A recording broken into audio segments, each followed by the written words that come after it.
kembali lagi bersama saya Dim di channel Dimak. Di video kali ini saya akan menceritakan sebuah alur film yang berjudul Fight for You, yang dimana film ini berkisah tentang seorang anak kampret calon neraka jahanam ya. Dan tanpa perlu berlama-lama lagi, langsung saja kita menuju videonya.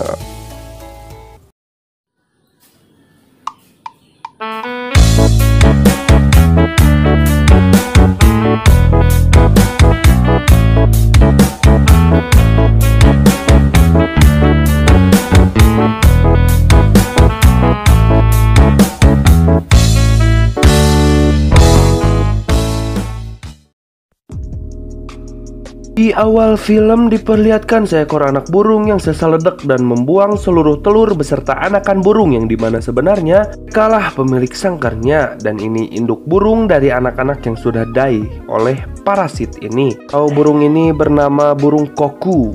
Lalu induk ini pun terus-menerus membesarkannya. Barulah tersadar bahwa dia bukan anaknya, hingga burung parasit ini atau burung koku ini menjadi besar dan kuat dibandingkan induk yang membesarkannya. Lalu film pun dimulai. Kenalkan, ini Gema, yang dimana dia merupakan guru TK di sini. Dan terlihat di sini bahwa dia sedang mencari rumah atau ingin membeli rumah. Lalu tanpa sengaja dia melihat ada anak didiknya yang sedang bersedih karena melihat anakan burung yang die.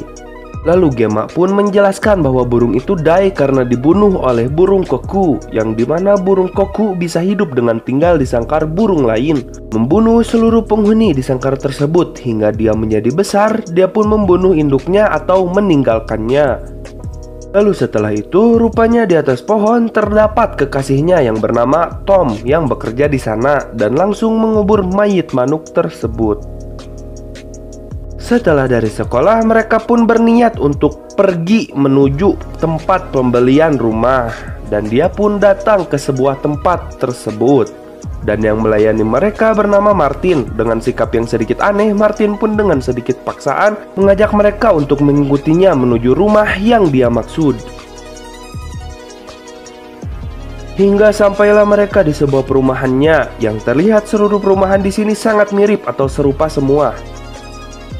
Hingga sampailah mereka di sini di rumah nomor 9. Lalu mereka pun masuk untuk melihat-lihat.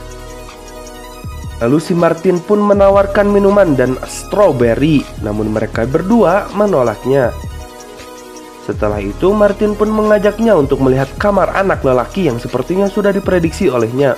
Dan lebih mengerikannya, si Martin ini mengikuti cara dan tingkah yang dilakukan oleh si Gema ini. Hingga akhirnya Martin pun mengajaknya untuk ke kebun belakang. Namun rupanya si Martin ini malah meninggalkan mereka di sini. Alhasil mereka pun menuju mobil dan berniat untuk kembali pulang. Lalu mereka pun mulai mengemudikan mobilnya. Namun semua jalan terlihat sama di sana. Bahkan mereka terus kembali ke rumah yang sama, yakni rumah bernomor 9. Lalu akhirnya Tom lah yang mengemudi.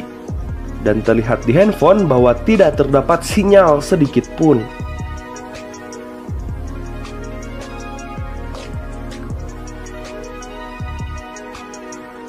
Rupanya tanpa disadari mereka sudah berkeliling hingga malam hari sampai bensin tersebut saat.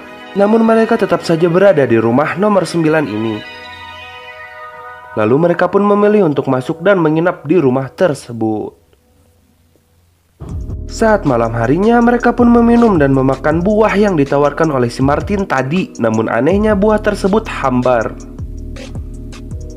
Keesokan harinya, Tom pun berniat untuk naik ke atas rumah tersebut untuk melihat keadaan di sini. Saat di atas, rupanya terlihat rumah yang semuanya serupa.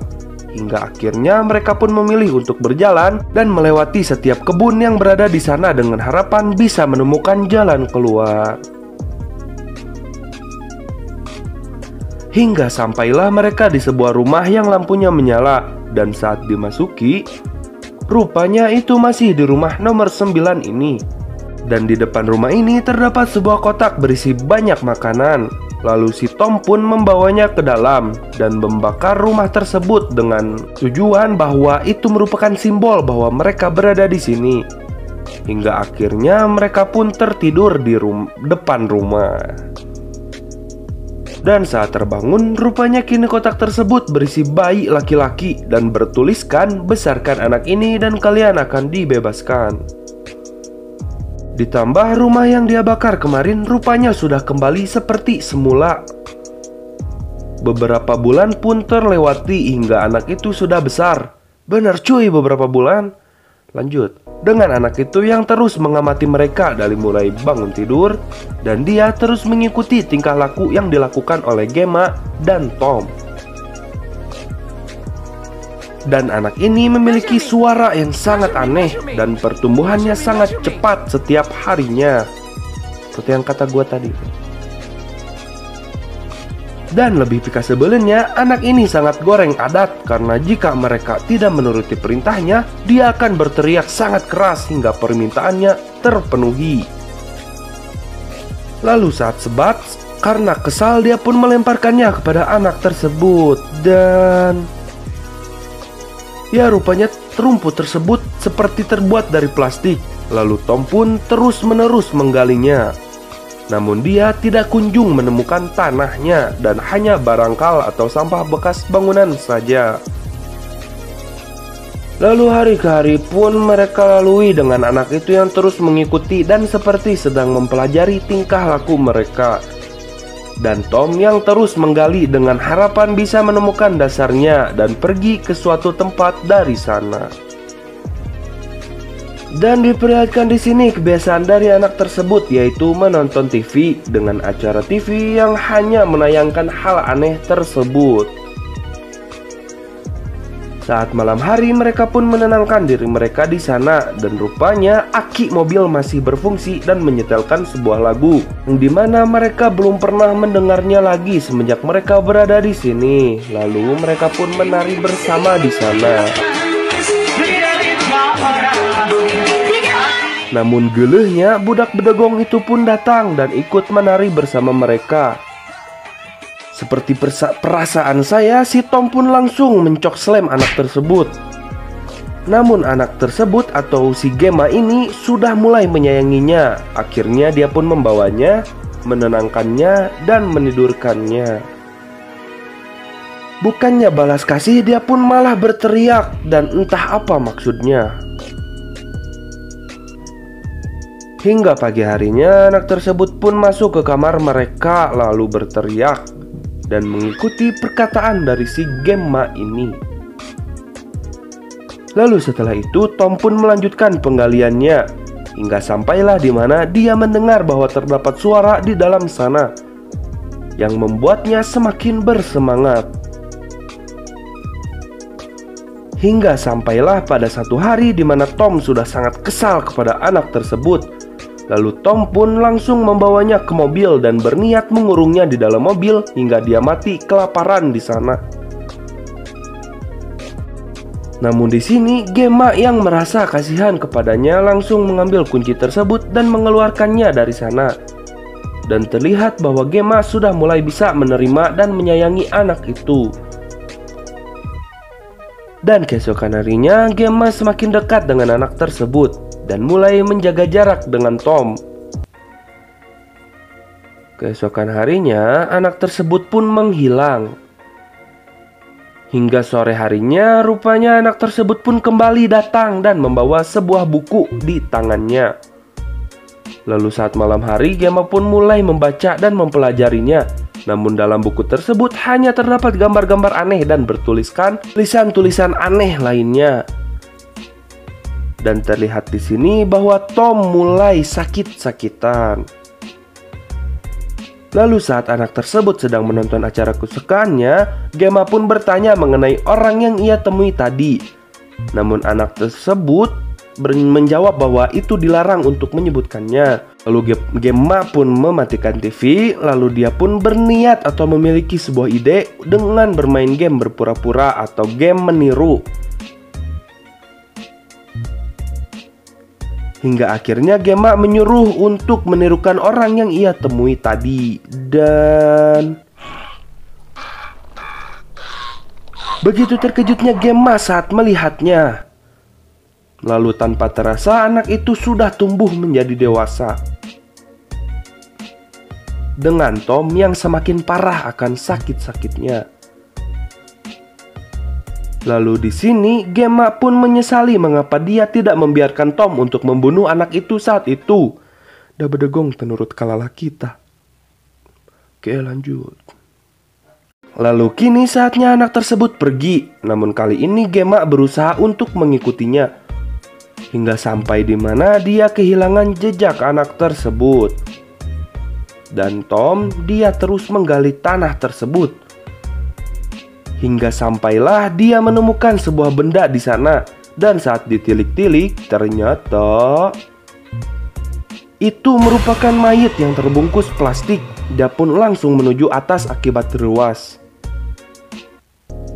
Lalu setelah itu Gemma pun kembali dan dia melihat bahwa Tom yang sudah semakin parah. Dan saat ingin dibawa masuk, rupanya rumah tersebut terkunci dengan anak durhaka tersebut berada di dalam sana dan menonton acara TV kesukaannya. Alhasil mereka pun berdua tidur dalam mobil.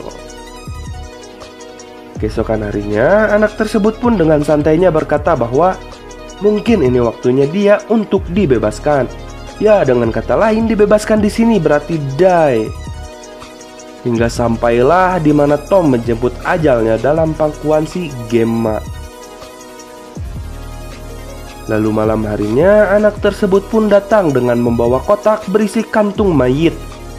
Begitu bersedihnya si Gemma atas apa yang terjadi dengan si kampret ini yang terus mengikutinya. Lalu dia pun membungkusnya dan memasukkannya ke dalam lubang yang dibuat oleh Tom.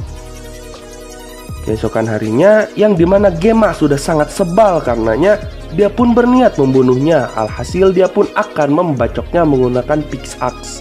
Dan anak tersebut pun berhasil menghindar dan dia berlari seperti cucunguk dan masuk ke dalam tanah. Lalu Gemma pun mengikutinya. Dan rupanya itu merupakan lorong waktu dan terlihat beberapa keluarga sebelum mereka yang sama stresnya dengan dia. Hingga akhirnya dia pun terjatuh kembali di rumah ini. Dan dia pun keluar, lalu terkapar. Lalu datanglah anak tersebut dan langsung membungkusnya menggunakan plastik itu dan memasukkannya ke dalam tanah, lalu menguburnya dengan rumput yang kembali subur karenanya. Setelah itu dia pun mengisi bensin mobil itu dan berkendara. Dan dia dengan mudahnya keluar dari perumahan ini. Lalu dia pun menuju tempat si Martin tadi dan mengambil name tag-nya. Lalu membungkusnya menggunakan plastik mayit, melipatnya, lalu memasukkannya ke dalam wadah. Dan kini dia Martin selanjutnya. Dan terakhir datanglah sepasang kekasih yang memasuki tempat ini. Dan tamat. Gila ya. Oke, biar saya rangkum sedikit ya. Jadi maksud dari burung kukok di awal tadi yang membutuhkan sarang lain untuk besar, itu ibaratnya si anak ini. Dan menurut saya anak ini merupakan titipan alien yang sama-sama tidak bisa membesarkan anaknya, seperti halnya burung kukok tadi. Maka dari itu alien cucunguk itu membutuhkan manusia agar bisa membesarkan anak mereka dan terus menerus seperti itu. Dan yang dimaksud kebebasan di sini adalah kebebasan dari tubuh dan menjalankan kehidupan selanjutnya. Ya die lah gitu kan. Jadi ya burung tadi yang di awal tadi yang membutuhkan sarang lain untuk bisa membesarkan anaknya tadi sama seperti si Martin ini. Dan induk dari burung lain itu adalah Gemma dan Tom. Ya semoga kalian bisa paham ya sampai sini ya. Sekian untuk video kali ini, kurang lebihnya mohon dimaafkan dan terima kasih yang telah menonton sampai akhir. Wassalamualaikum warahmatullahi wabarakatuh.